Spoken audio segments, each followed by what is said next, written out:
Барлықтарыңызға қайырлы күн, достар. Менің каналыма қош келдіңіздер.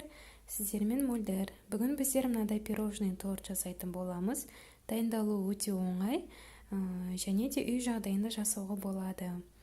Барлықтарыңызға жасап көруге кеңес беремін. Видеоны соңына дейін қараңыздар. Алдымен біздер жұмыртқаның сарысын және де ақуызын екіге бөліп аламыз. Бөліп алғанда ақуызына ешқандай да бір ыдыс сулы болмау керек, барлығы құрғақ болу керек және де таза болу керек. Ақуызына секердің жартысын және де жұмыртқаның сарысына секердің жартысын саламыз. Ең бірінші мен ақуызынан бастап миксерлейтін боламын.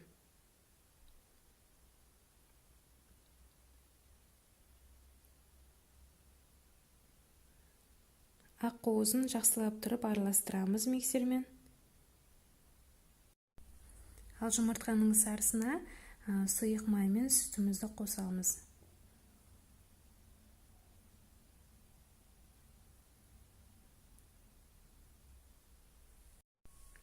Жұмыртқаның сарысына сүт пен сұйық майды қосып, жақсылап тұрып араластырып болған соң, үстіне ұн саламыз. Ұнды қопсытқыш екеуін бірге араластырып, електен өткізген дұрыс.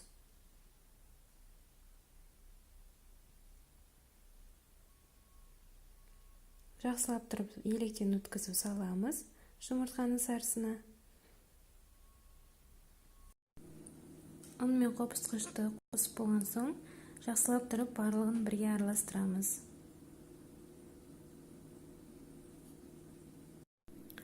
Ұнды жұмыртқаның сарысына қосқан соң, жақсылап тұрып араластырып, шетке қоя тұрамыз. Жұмыртқаның ақуызы менде араласып болды, барлығы. Бұлай етіп төңкергенде ешқандай да бір пенка түсіп кетпеу керек. Өте қатты крем сияқты болу керек. Енді жұмыртқаның сарысына ақуызын салып, жақсылап тұрып араластыратын боламыз. Жұмыртқаның ақуызын жұмыртқаның сарысы қосылған массаға қосып, жақсылап тұрып араластыратын боламыз. Қатты араластырудың қажеті жоқ, жай ғана араластырамыз. Бізде пенкасы басылып қалмау керек. Осындай араластыратын күрекшемен араластырған дұрыс. Осылай жаймен ғана жақсылап тұрып араластырамыз. Астынан жоғарына қарай араластырамыз. Осындай масса шығу керек бізде. Массамыз дайын болған соң, алдын ала дайындап қойған противеньге пергамент қағазын салып, осылай үстіне құйып, жан-жағына тегістеп апарамыз.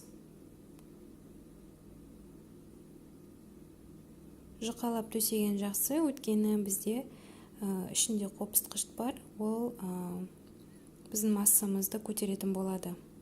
Сондықтан барынша жұқалап тұрып, жан-жағына апарған дұрыс.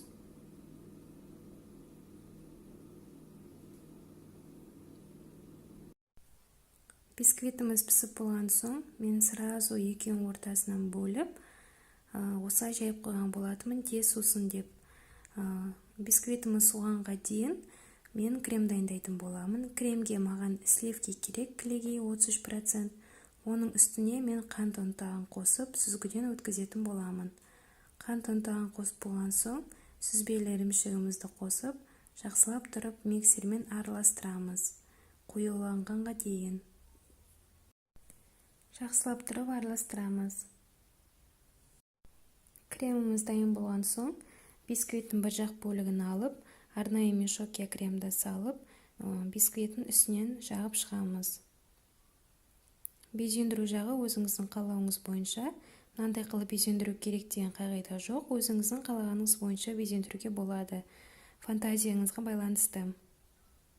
Бір жақ бөлігіне жағып болған соң, екінші бисквитті алып, үстіне саласыздар. Үстіне салып болған соң, 1 сағатқа холодильникке қойған дұрыс, кремі қату үшін. Міне достар, мен пирожныйымызды холодильниктен шығардым. Енді безендіретін боламыз. Безендіргенде мен шоколадный ганаш ертіп қойған болатымын. соны қазір үстіне құйып шығамын. Міне мен жақсылап үстіне құйып шықтым.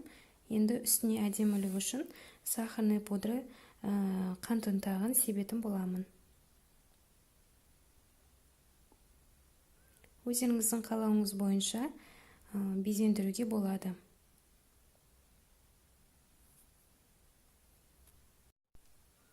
Міне қыздар, менің пирожныйым дайын болды. Мен бұл пирожныйды бір түнге қойған болатынмын холодильникке. Қазір енді дәмін татып қараймыз. Кесілуі өте нәзік, өте жұмсақ. Дәмі де тіл үйретіне мен сенімдімін. Өйткені бұл пирожный өте нәзік болып дайындалынады. Пісуі де өте жеңіл. Үйден жасап көрулеріңізге кеңес беремін. Видеоны соңына дейін қарағандарыңыз үшін көп рахмет. Үй жағдайында осындай пирожный жасауға сіздерге кеңес беремін. Жақындарыңызды, үй іштеріңізді қуантып, осындай пирожный жасап беріңіздер. Барлықтарыңызға ас болсын. Менің каналыма подписаться етіп, лайк басып отырыңыздар. Қош сау болыңыздар.